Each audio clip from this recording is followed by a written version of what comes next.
Assalamu alaikum dear students. Today we are going to discuss literature as an expression of personality. In today's lecture we'll discuss what is literature, expressing culture, literature as an expression of personality, why we read literature, literature and society, self-expression through literature, art and performance. What does a selfie tell us? What does literature have to do with our style? How can literature tell us what we value? So, first of all, we will discuss what is literature.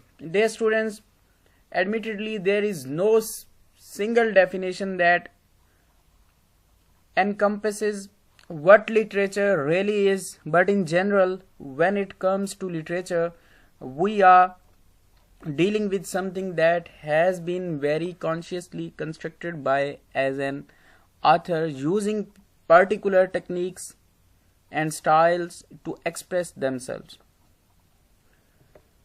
To better understand this, let's compare a work of popular fiction with a literary classic. Stephenie Meyer's Twilight series is considered popular fiction, while Bram Stoker's Dracula is seen as a literary work. So, even though both texts are about vampires, Dracula might be considered literary since the author wrote the text in a way that allows our knowledge about Dracula to develop something which suited the context in which he was writing, since vampire mythology was not as well known in the 19th century as it is today. Instead of being very explicit and direct about the nature of his vampires, Stoker mimicked that sense of these creatures as being mysterious by presenting a series of letters and diary entries alluding to their existence. In contrast with the Twilight series, readers are told about events more directly through the use of a first-person narrator. In addition, Meyer's novels are based on certain cliches, like the idea that love can overcome all obstacles. When you consider that fact that literary texts generally imply very strategic ways of communicating, then an awareness of language's potential becomes important. Literary authors have the opportunity to present their cultures, values, and ideas to others in a way that is not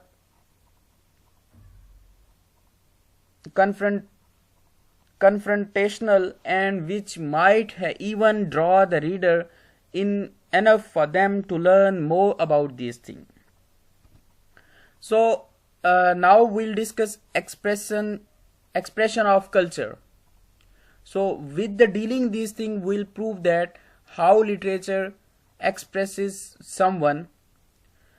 Culture is a term that is sometimes used to describe the social customs of a particular group of people. It's important not to generalize and stereotype people according to the customs associated with particular groups, but very often people take pride in their culture since it's often the product of a long line of history. When authors express their culture, they do so not by presenting a single value or idea, but rather by demonstrating how their values and ideas play out in daily life.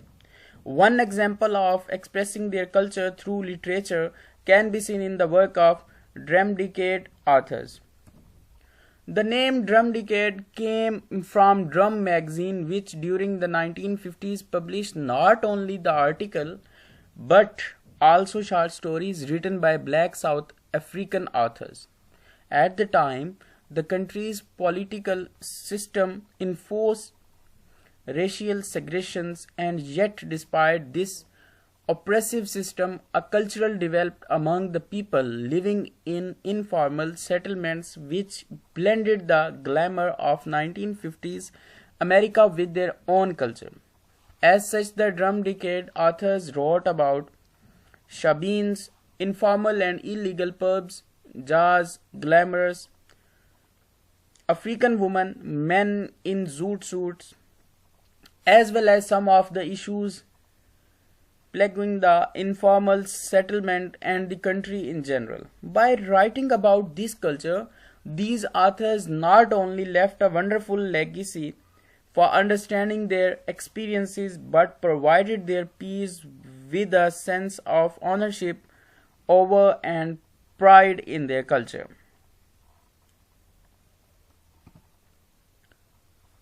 Literature as an expression of personality. As dear students, you know that we are dealing with Hudson. So in this topic we will see the things according to the Hudson. In the second part of Some Ways of Studying Literature, Hudson deals with literature as an expression of personality. He starts with the much discussed definition of literature by Matthew Arnold.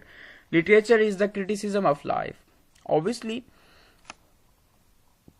literature is an interpretation of life. The writer interprets the life in his own way and gives a commentary over in his work. According to a French epigram, art is life seen through a temperament.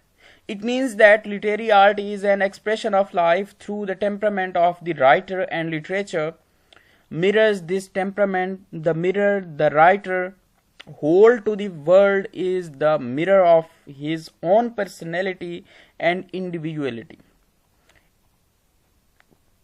And hence it is necessary to study literature as an expression of personality.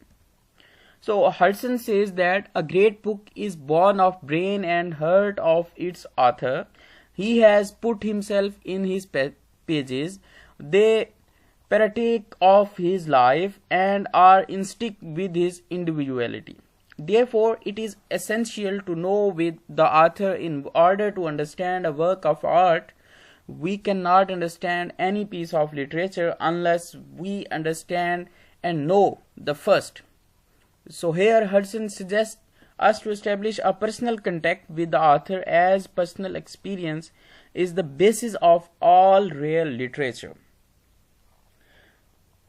Hudson remembers a famous quote of Milton: "A good book is the precious life blood of a master spirit, emblemed and treasured up on the purpose of a life beyond life." Thus, literature is an expression of life, but it is essential for all to understand the life of the writer first, as literature is life blood of the author. So in order to judge great books, one must distinguish between what Carlyle calls genuine voices and mere echoes. He means to say that in great books the writer speaks for themselves, whereas in an ordinary works they speak on the report of others. We must distinguish is essential difference between the literature which draws its life directly from personality and experience, and that which draws its life mainly at second hand from contact with the personality and experience of others. Thus, the second type of literature is a Turgenev says smell of literature, but as the student of literature, the works of the fullest of original vitality area of chief concern. Now we'll deal that why we read literature. Obviously, we have discussed that literature as an expression of personality. We have dealt that expression of culture is the part of this topic, and now we'll see that why we read literature. Obviously, we are the student of literature. Then what is the need behind it that we have to deal with the literature, and why we read literature? This is the question. Literature is a vital record of what men have seen in life, what they have experienced of it, what they thought and felt about those aspects of it which have the most immediate and enduring interest for all of us. It is the interpretation of life, and life shapes itself in the mind of the interpreter.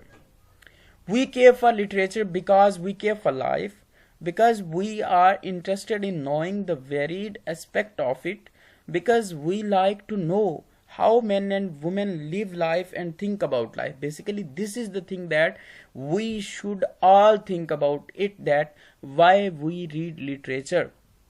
As a being student of literature, you all must think about it, and you all should search about it, that why we read literature and how literature influence in our life.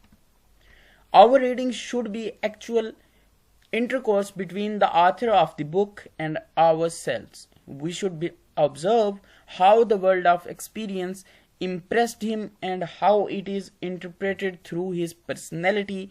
While going through a book, we become familiar with the character, outlook, strength, weakness, and essence of the writer's personality. Obviously, when we deal with the books, when we deal with the literature, we have to deal with the authors too. So basically, that's the question, how the writer is dealing with the book, how the writer is dealing with the work, and how the writer is dealing with the literature.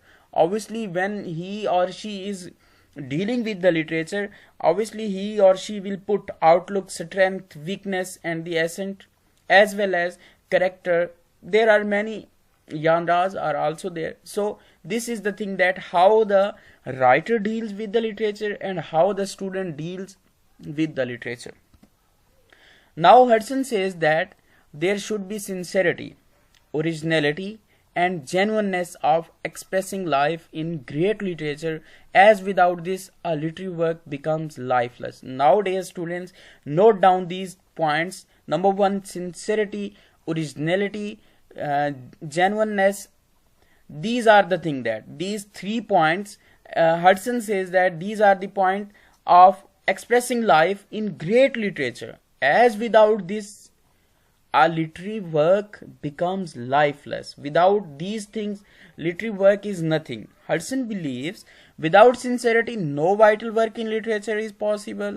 Originality of experience makes literature far more accomplished art, and genuineness of experience imparts to literature quality of authenticity, which is visible only in great works. In this way, Hudson suggests us to penetrate as deeply as we can into the personal life of the author. So Hudson suggests us to penetrate as deeply as we can into the personal life of the author. Obviously, while dealing with the literature, as earlier I have said that author is the thing that which you have to deal with. That obviously you have to deal with the literature, you have to deal with the work, you have to deal with the books, you have to deal with the author too.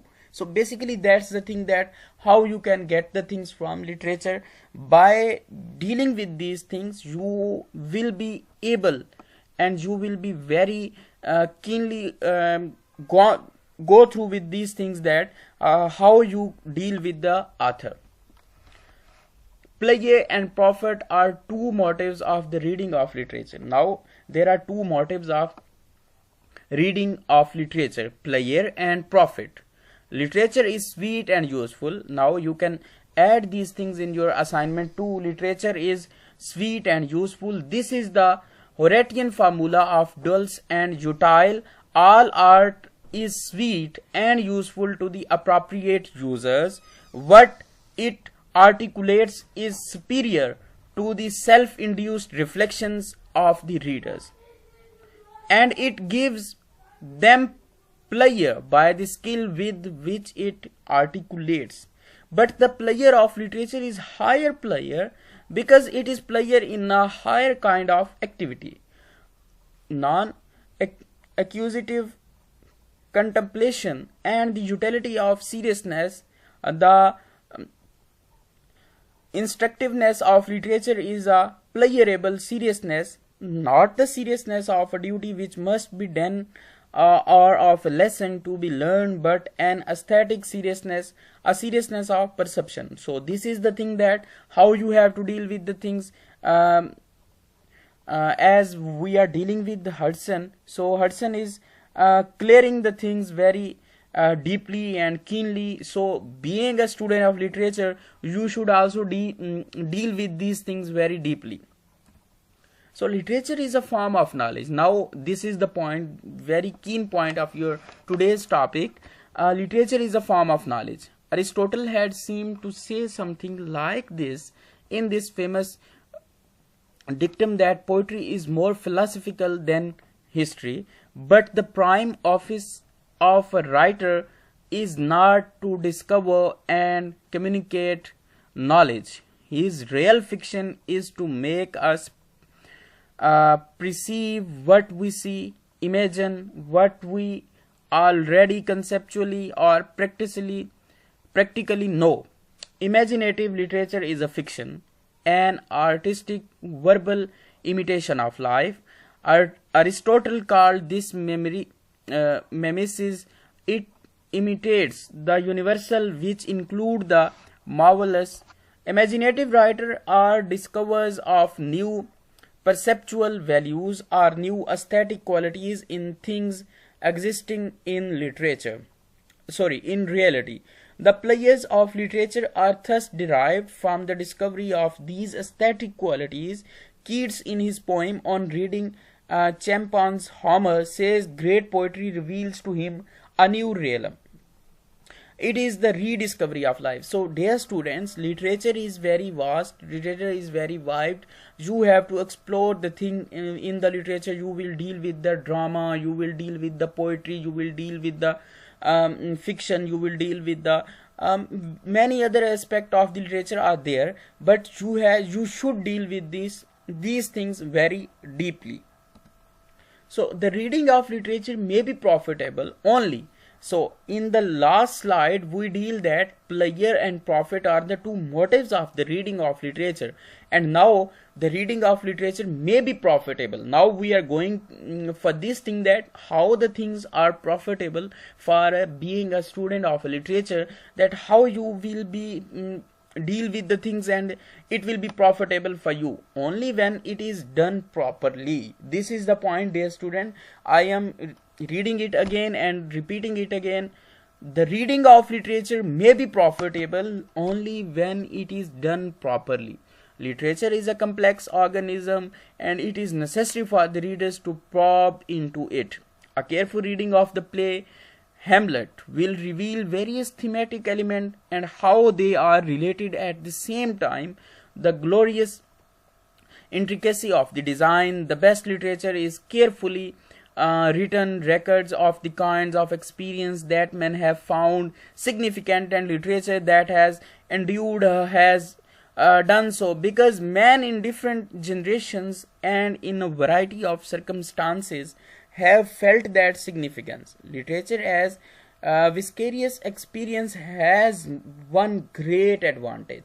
So with this we'll say that the reading of literature may be profitable, I am repeating again, only when it is done properly. So now you have to think, you have to deal with the things, you have to see the things, that how you are dealing with the things of literature, how you are dealing with the literature, and if you are dealing properly with the literature, your literature is profitable for you, as well as for your examination point of view, as well as for your pleasure, as far as your profit. So this is the thing, that literature, you have to imitate the things from literature, and you have to copy the things from literature, and you have to put the things from literature, and you have to absorb the thing from literature, and you have to put these things into your own expressions, personality, so you can reveal the thing very easily.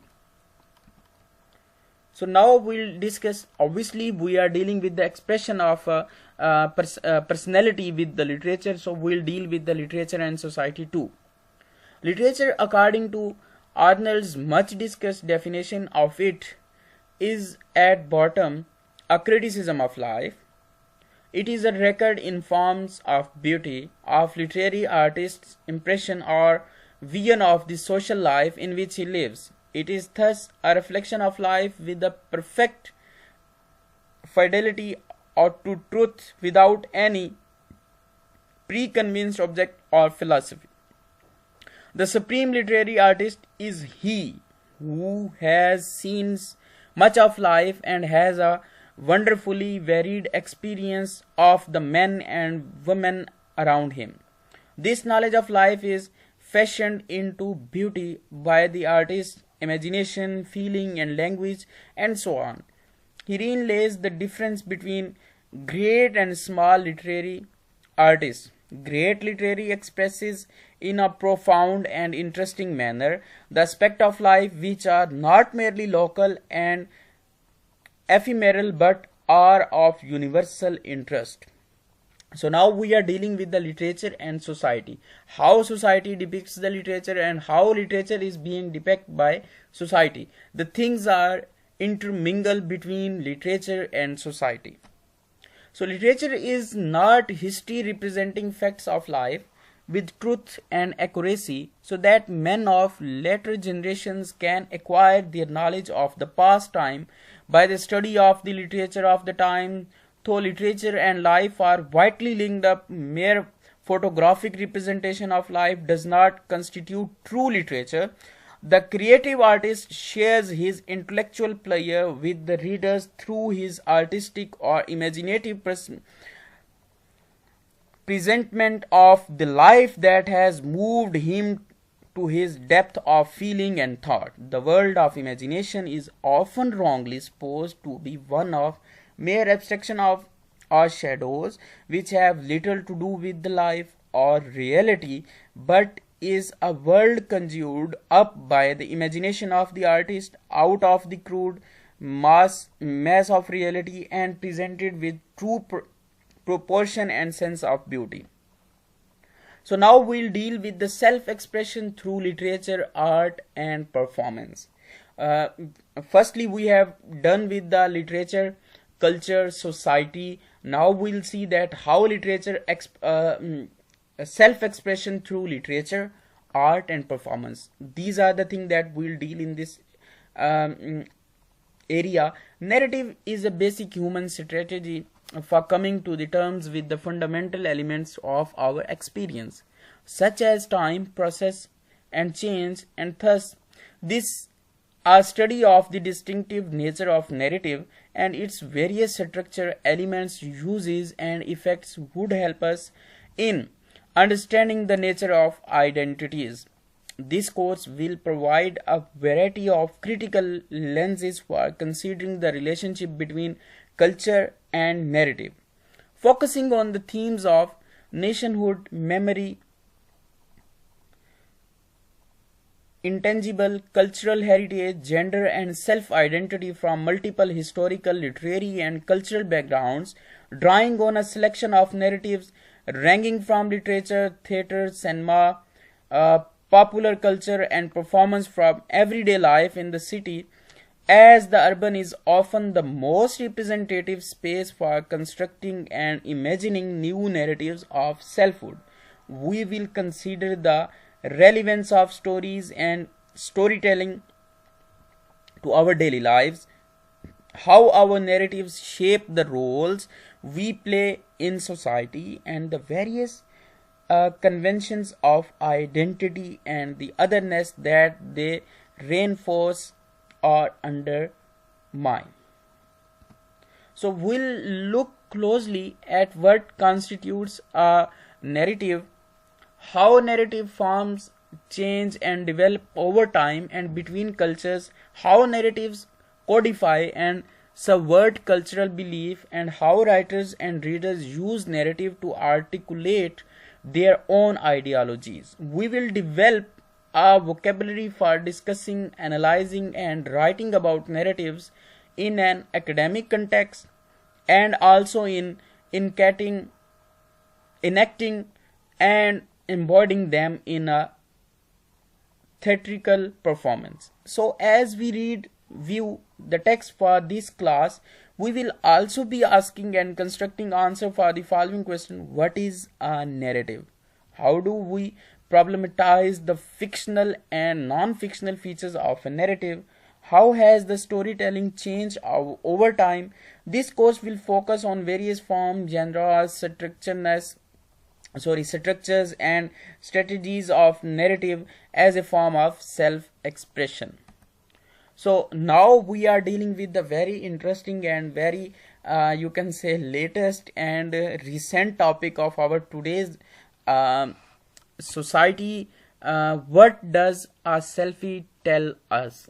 Dear students, you will say that what is the role of selfie in literature? So obviously there is a role of literature in selfie, because we are dealing with the expression of something by literature in personal life. So this is new and a very, you can say, advanced thing that we are dealing with the selfie in a literature. Have you ever taken a selfie? This is a question for all of you. Of course you have. Selfies are great for showing off our smiles, style and how we live. Obviously when we use a mobile, we take selfies, and we basically these are the things that we are showing our smiles, styles and how we live. It is easy to take a selfie and they are all over the internet, but why do we take them and so frequently? This is the question for all of you. Even though it's simple to snap a selfie, the only capture and physically selves and maybe what we are eating that day. What does a selfie say about who we are as people? For all the selfies we take, they can only partially capture what we value and what we find beautiful in life, and not a single selfie can show what we are thinking at the moment we take it. For that kind of in-depth portrait of who we are, we need something more than a selfie to demonstrate our own uniqueness to the world. By studying literature, now we are coming to our point, or even by writing our own literature, we can obtain a sense of ourselves and express ourselves more clearly than any smartphone camera ever could. So dear students, this is my point why I have put this slide in our today's lecture. I am going to repeat this again. We can by studying literature or even by writing our own literature, we can obtain a sense of ourselves and express ourselves more clearly than any smartphone camera could. So this is the thing. Through literature, we can develop better ideas about our individuals' tastes, our personal values and world view, and we can also find means for our own written and verbal self-expression. So this is the thing, we are dealing with the selfie. And why we are dealing with the selfie? This is the thing. Through literature, we can develop better ideas about our individual tastes, our personal values, our worldview, and we can also find means for our own written and verbal self-expression. So what does literature have to do with our style? Obviously we are dealing with the expression, so style is also the part of this question. Literature, for one, entertains us. We can see into other worlds that have been created by authors with vivid imaginations. This is the power of imagination, that how writer create the imagination and how he is saying that we can see into other worlds that have been created by authors with vivid imaginations. We can then let those alternate worlds inspire our own.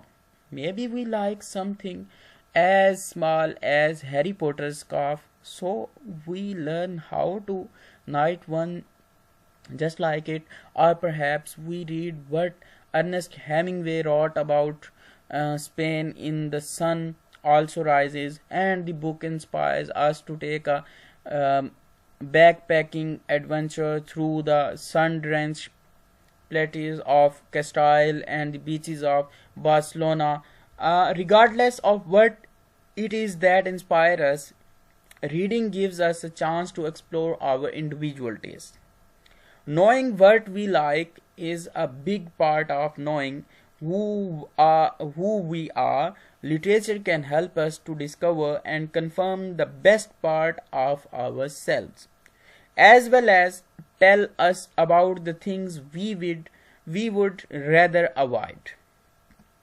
So how can literature tell us what we value? So this is the important and last aspect of our today's lecture, that how can literature tells us what we value. Personal values, obviously these are the things, are sometimes hard to articulate. When someone asks you about what matters most to you, it can be difficult to give an easy answer. Literature helps us to better understand what is in life that matters to us. As we read literature, we might find that we object to a certain character's actions, that disapproval may carry over into our own lives, or on the other hand, perhaps we have read about the feats and good deeds of a hero or heroine. Maybe we choose to emulate them a little bit in our own lives. For example, maybe we find Atticus Finch stand against racism in To Kill a Mockingbird to be a very heroic. Our reaction to the novel tells us that perhaps uh, equality is something that is more important to us than we realized before. So reading widely make us see the big picture and how our own personal values mesh and or clash with the greater society. The values we have that we carry out in our actions demonstrate our personal worldview. Our worldview is the collection of values and opinions about the society that informs our action on a greater scale. So basically, we are dealing with the society, we are dealing with ourselves, we are dealing with our actions, we are dealing with the personal opinion, we are dealing with the selfies, we are dealing with the things, we are dealing with the culture, we are dealing with the society. By reading literature, our own worldview take us new dimensions, broadening and incorporating elements from the text we read. Having a flexible worldview in this manner keeps us engaged with development in society and in ourselves as we grow and change. So basically, this is the thing, that how literature express in someone's life and how it influences someone's life. So that's all for today's lecture. Inshallah, see you soon. Allah Hafiz.